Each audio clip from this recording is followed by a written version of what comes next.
بسم اللہ الرحمن الرحیم۔ السلام علیکم دوستو، میں ہوں ریحان احمد اور آپ دیکھ رہے ہیں Rehan Ahmed channel on YouTube. دوستو، آج کی ویڈیو کا عنوان ہے اللہ پر بھروسہ۔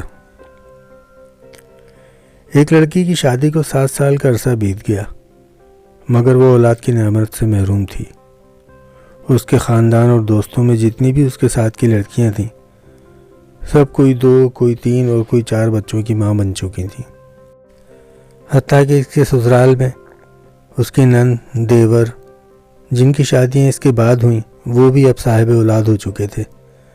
جہاں ہر وقت اسے لوگوں اور سسرال والوں کی چپتی نظروں اور چپتے سوالوں کا سامنا کرنا پڑتا، وہیں وہ خود بھی ہر پل اپنی سونی گود کی وجہ سے دکھی اور پریشان رہتی۔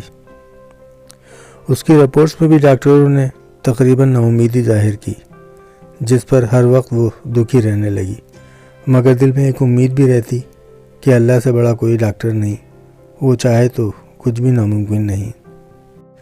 کبھی بہت زیادہ دل اداس ہوتا تو چھپ کر اپنے کمرے میں جی بھر کر رو لیتی۔ کوئی بھی اس کی تکلیف کو نہیں سمجھ پا رہا تھا کہ وہ اولاد نہ ہونے کی وجہ سے خود کتنی تکلیف اور اذیت سے گزر رہی ہے۔ سسرال والے تو باتیں کرتے ہی تھے، مگر سسرالی رشتہ دار ہمسایوں کی باتیں جلتی پہ تیل کا کام کرتی، اور اس کی ساس وہ باتیں بعد میں کر دیتی کہ دل چاہتا وہ مر جائے یا کہیں دور چلے جائے۔ ان لوگوں سے پھر وہ ہر نماز میں رو رو کر بس اللہ سے ایک ہی فریاد کرنے لگ گئی کہ وہ اسے اولاد کی نعمت سے نواز دے۔ وقت گزرنے کے ساتھ جب اس کی دیورانی کے ہاں چوتھے بچے نے جنم لیا تو ساس کے طعنوں میں اور شدت آ گئی کہ یہ تو بانجھ ہے، میرا بیٹا بے اولاد رہے گا۔ پھر وہ وقت آیا کہ گھر میں اس کے شوہر کی دوسری شادی کی بات ہونے لگی۔ ایک دن وہ اپنے دیور کے بچے کو گود میں لے کر پیار کر رہی تھی کہ نہ جانے اس کے دل کو کیا ہوا۔ وہ بچے کو وہیں لٹا کر اپنے کمرے میں آئی اور ایسا روئی کہ سب گھر والے جمع ہو گئے۔ اس کے دل کی حالت سمجھے بنا سب یہ سوچنے لگے کہ یہ دیور کے بچوں سے جلتی ہے، حسد کرتی ہے۔ مگر ان جاہلوں کو کون سمجھاتا کہ اللہ نے تو اس کو ایسا دل دیا ہی نہیں جو کسی سے جلنے والا ہو۔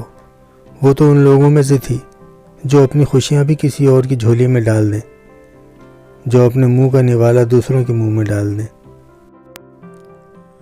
وہ تو بچے کو پیار کرتے وقت اپنی سونی گود سے اس قدر دل گرفتہ ہوئی تھی کہ خود پہ قابو نہ رکھ سکی کہ آج اس کے آنسو بھی سب بند توڑ کر بہنے لگے۔ واحد ایک اس کے شوہر تھے جنہوں نے اس کو کبھی طعنہ نہیں دیا تھا۔ ایک دن کسی نے کہا کہ اپنے شوہر کے بھی ٹیسٹ کرواؤ۔ پہلے تو اس بات پہ بہت ہنگامہ ہوا، پھر اس کے شوہر نے خود ہی کہا کہ کروانے میں کیا حرج ہے۔ اللہ کی کرنی کہ جب رپورٹ آئی تو وہ ٹھیک تھی۔ پھر تو گھر میں ایک طوفان آ گیا کہ بس اب اس کو فارغ کرو، ہم تمہاری دوسری شادی کریں گے۔ لیکن میرے شوہر کسی صورت مجھے طلاق دینے کو تیار نہ ہوئے۔ اس نے اپنے شوہر سے کہا کہ آپ شادی کر لیں، مگر وہ اپنی بیوی سے بہت پیار کرتا تھا، سو کسی صورت نہ مانا۔ ایک دن کسی نے ایک پیر کا کہا کہ وہ بڑا پہنچا ہوا پیر ہے، اس سے اپنی بہو کو اللہ اللہ کرواؤ۔ جب اس کی ساس نے بات کی تو اس نے صاف انکار کر دیا کہ چاہے آپ جو مرضی کر لیں، بے شک گھر سے نکال دیں، لیکن کسی پیر کے پاس نہ جاؤں گی۔ اس پر اس کی ساس نے بہت لان تان کی۔ اس نے وضو کیا اور نماز کے لیے کھڑی ہو گئی۔ جب دعا کے لیے ہاتھ اٹھائے تو ایسی رقت طاری ہوئی کہ کچھ بولا نہ جائے۔ پھر سجدے میں گر کر اللہ سے فریاد کی، یا اللہ، اگر تو نے مجھے بے اولاد رکھنا تھا تو تو نے مجھے اس دنیا میں عورت کے روپ میں کیوں بھیجا؟ عورت تو پوری ہی اولاد سے ہوتی ہے، پھر میرے وجود کو ادھورا کیوں رکھا؟ یا اللہ، ساری دنیا کے ڈاکٹر چاہے جو مرضی کہتے رہیں، مجھے بس تیرا ہی آسرا ہے۔ یا اللہ، میری وجہ سے میرے شوہر کو اس تکلیف، اس محرومی سے نہ گزار۔ یا اللہ، تو ہر چیز پہ قادر ہے۔ تو نے حضرت مریم علیہ السلام کو بنا مرد کے، بنا شوہر کے ماں کے مقام پر کھڑا کر دیا، اور ان سے اپنے محترم نبی عیسیٰ علیہ السلام کو بنا باپ کے پیدا فرمایا۔ یا اللہ تجھے حضرت مریم کا واسطہ مجھے صالح اولاد کی نعمت عطا فرما۔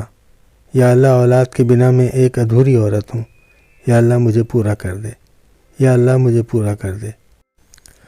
اس رات سجدے میں رو رو کر اس نے ایسی فریاد کی کہ اس کی آہ و بکا سن کر کائنات کی ہر چیز اس کی شاید سفارشی بن گئی اور اللہ پہ اس کا بھروسہ جیت گیا، اور چند ہفتوں بعد وہ ہوا جس کی کسی کو امید نہ تھی۔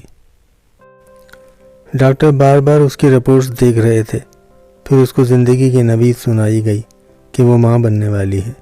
بنا کسی پرواہ کیے وہ یہ سنتے ہی ہاسپٹل کے فرش پہ ہی سجدہ ریز ہو گئی۔ اس لیے چاہے کچھ بھی ہو جائے، کبھی بھی کسی بھی حالات میں مایوس مت ہوں۔ اللہ بڑا کارساز ہے، لوگ کچھ بھی کہیں، بس اللہ پہ بھروسہ رکھیں، نہ کبھی کسی کا برا سوچیں نہ برا کریں، دل کی زمین کو ہمیشہ پاک صاف رکھیں۔